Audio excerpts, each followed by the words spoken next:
তোরা বাংলাদেশে police commission সবচেয়ে বেশি দরকার ছিল।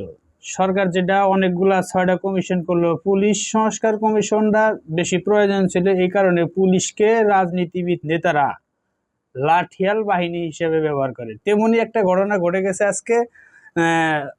বিএনপি নেতা রুহুল কবির রিজভীর পা ধরে এক পুলিশ কর্মকর্তা সালাম করছে। নিশ্চয়ই আর সামনে উদ্দেশ্য আছে, হয়তো এই দল ক্ষমতায় গেলে উনি কোনো প্রমোশন নিবে, আর ওই নেতাও এই পুলিশকে অবৈধ কাজে ব্যবহার করবে, লাঠিয়াল হিসেবে ব্যবহার করবে। এই জন্যই 5ই আগস্টের পরে পুলিশ সদস্যরা দাবি করছিল যে আমাদের স্বাধীন একটা পুলিশ কমিশন দরকার, কিন্তু এই পুলিশ কমিশন করলো না। এই পুলিশ যদি স্বাধীনভাবে কাজ করতে পারে তাহলে আর এরকম অপরাধমূলক কাজ কোনো পুলিশই করতে পারবে না। কিন্তু এই পুলিশকে স্বাধীনভাবে কাজ করতে দিবে না রাজনীতিবিদরা।